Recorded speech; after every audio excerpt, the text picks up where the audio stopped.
Yo, what's up, guys? Welcome back to the channel. APW Sports signing in for the Night of Champions preview, which happens to be this Saturday on my birthday. So this is a birthday treat for me. If you guys want, you can wish me happy birthday in the comments. But yes, June 28th, this Saturday, will be my 34th birthday. And what better gift to me personally, as a guy that loves the WWE, is a WWE PLE, even though it is in Saudi Arabia. It will be early in the afternoon in Chicago time, but either way, I will take it. I get to watch wrestling on my birthday. But I'm going to preview this match card. It's a 6-match card versus the usual 5-match card that we typically see from the Triple H era PLEs. But before I get into that, I know I was a little long-winded on that, but make sure you guys leave this video a like as it continues to help this channel to grow and it beats the algorithm. And if you are not subscribed, go ahead and click the subscribe button and the notification bell so you will not miss any of the videos that I post. But let's get right into it as we jump into our first match with Sami Zayn versus Karrion Kross. Now, number one, I am happy to see Karrion Kross get some shine. He's been backstage doing these things with Sami Zayn. He's cut I think it was right after WrestleMania, he cut a wonderful promo about him wanting a shot, wanting some chances. And I'm happy to see him on the PLE card versus Sami Zayn. Now, one thing I will say about this match is I think this is one of the ones I've kind of looked forward to, not only just because of the Sami Zayn thing, which I know he's going to get a lot of love because Saudi Arabia loves him, but I want to see where this Karrion Kross thing is going to go. I want to see where are they going to push his thing go. Now, honestly, I don't think they're going to have Sami lose in front of the Saudi Arabian crowd, which loves him. I don't think he's going to lose this match, but one thing I will say is that I think this is going to be a better match than what we could expect or what we can think. And I just want to see where are they going to go with Karrion Kross and how is he going to get, what kind of showing is he going to get? A rivalry that has been brewing for a couple of weeks where Karrion Kross is trying to get Sami Zayn to get to his dark side, but Sami refuses to do so. And then Sami got tired of it and wanted a match. And I'm glad it's a Night of Champions instead of on a regular Raw, so Karrion Kross can get the shine that he's been wanting, and that he's getting. I think he kind of earned a push for with the way that his character is along with Scarlett. So I'm interested to see how that goes. But I'm gonna predict that Sami win because he will not lose in Saudi Arabia. Next match is the street fight between Rhea Ripley and Raquel Rodriguez. Now, I know a lot of this it's been brewing between those two ever since Raquel made her return at Bad Blood last year to help Liv Morgan retain her women's world title at that period of time, which was, I think that was October, if I'm not mistaken, October of last year. And that's been brewing for a very long time. And I think the injury to Liv Morgan kind of elevated this. So I think this is going to be a hell of a match. I think Raquel is finally going to give that. I think she's going to get that singles push that I think she kind of needs at this point of her career. I think I would love to see where Raquel is going to go as a singles competitor now that Liv Morgan is out of the picture for a while. I don't know what they're going to do with the Roxanne thing, but Rhea's going to be, I think Rhea's going to end up taking this with them costing each other chances at the Queen of the Ring, and there's been brewing. I think Rhea's going to take the victory, but I think it does more for Raquel and her push if she's able to get over Rhea at this point. I think a Raquel victory would do more good than harm for both parties involved. I think Rhea winning this match, I think that's what's going to end up happening. I think that is going to be my prediction, but I personally think Raquel needs this match for her character. It needs it to boost her singles push, and I think like I said, I think Rhea's going to win, but I'm kind of rooting for Raquel because I want to see. I know Rhea's been getting the push out of the moon and she's organically grown. I get that. But if you're in an era where you want evolution, if you have to push the buttons with certain superstars and certain women to kind of boost that division even more, and I think a win for Raquel in this will boost, I think, her and just her stock within the division. So you have more names, maybe in a world title picture or the women's IC title or whatever it is. You have more names than the usual Rhea's, Bianca's, Io's, Tiffany Stratton's, Naomi's, Nia Jax's. You got more names. So I'm personally rooting for Raquel to win this match. Then you have the United States Championship match with Jacob Fatu versus Solo Sikoa. And I will be 100% honest with you guys. I thought this was a SummerSlam match, bro. Honestly, I really thought this was a SummerSlam blow. I thought this was going to blow over. I blew over at Money in the Bank, but I thought the WWE was going to elongate this until SummerSlam. Night of Champions, I get it.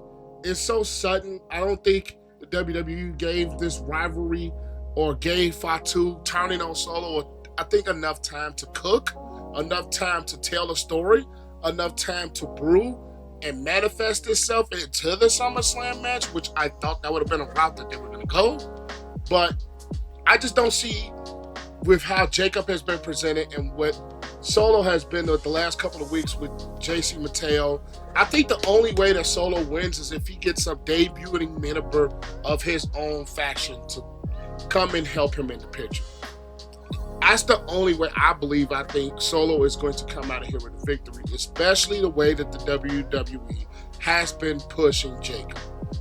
And especially at Night of Champions, like I said, a short-term feud, which I think should have elongated it into SummerSlam. But I think Jacob Fatu wins this match. Then we have the Queen of the Ring final with Jade Cargill versus Asuka. Now, I think this one is going to be interesting. You got the return of Asuka. You got Jade Cargill getting that singles push outside of Bianca, outside of the whole Naomi thing. I think it would benefit both women to win this match. You get Asuka a push towards getting to Io Sky at some point. But I think the winner of this would be SummerSlam. And then you get Jade Cargill to go towards Tiffany Stratton with Naomi looming in the background. So when we're talking about stories of each woman winning, you have something there. You have Asuka with her former Damage Control mate, and they teased this backstage in Raw with her going after Io. Then you have Jade Cargill going after Tiffany, and she already had a match with Tiffany. And then on top of that, you have, like I said, the looming Naomi Money in the Bank in the background to go at SummerSlam. You're telling a story, I think, on both ends of the spectrum. So, me personally, I think Jade is going to win this match.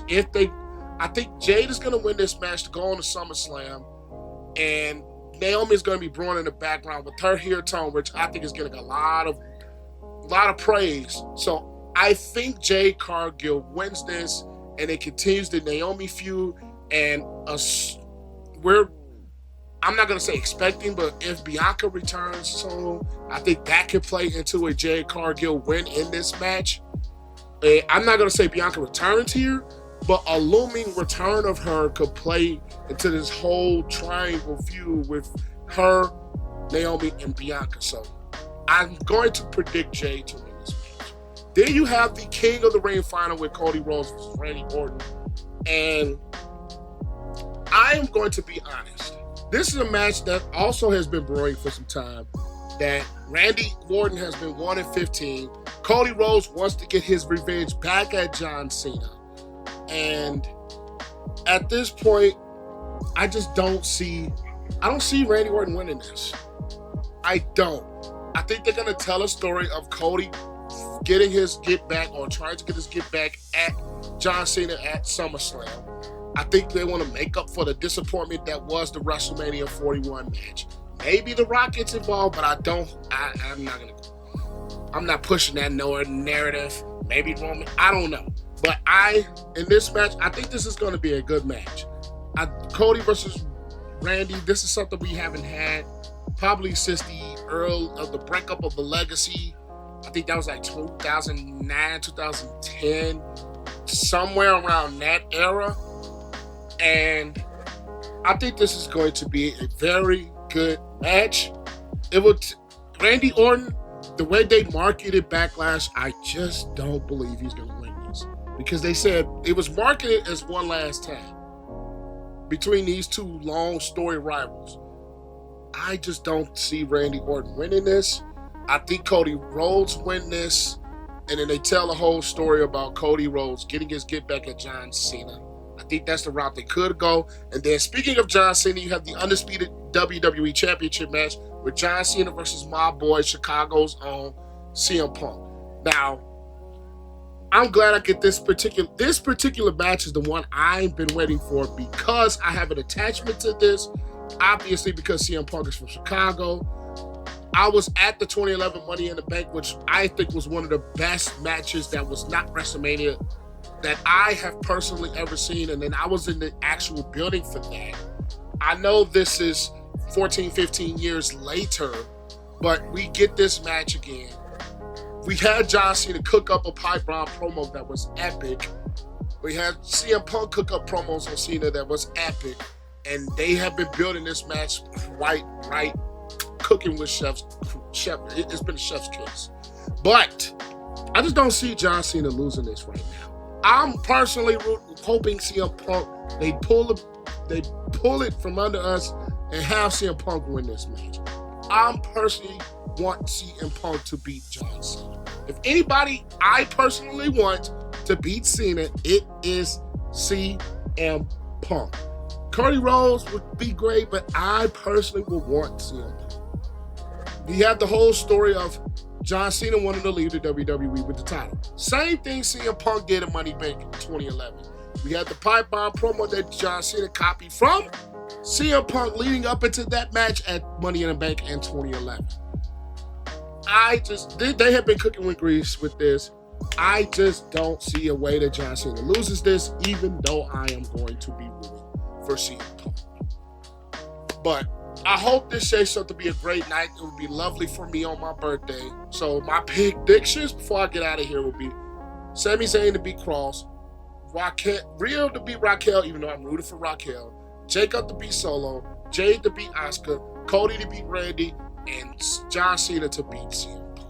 But you guys leave your thoughts in the comment section down below. Leave this video a like. Make sure you subscribe. Click the notification bell. All that good stuff with more things coming. And I will see you guys for the Smackdown recap and also for the Night of Champions recap. And then y'all have more things in store with football season right around the corner. Training camp starts in about a month. So there's going to be more videos about that. So there's a lot of things coming for this channel. So stay tuned. Make sure you subscribe. APW Sports signing out. And I'll catch you guys later. Peace.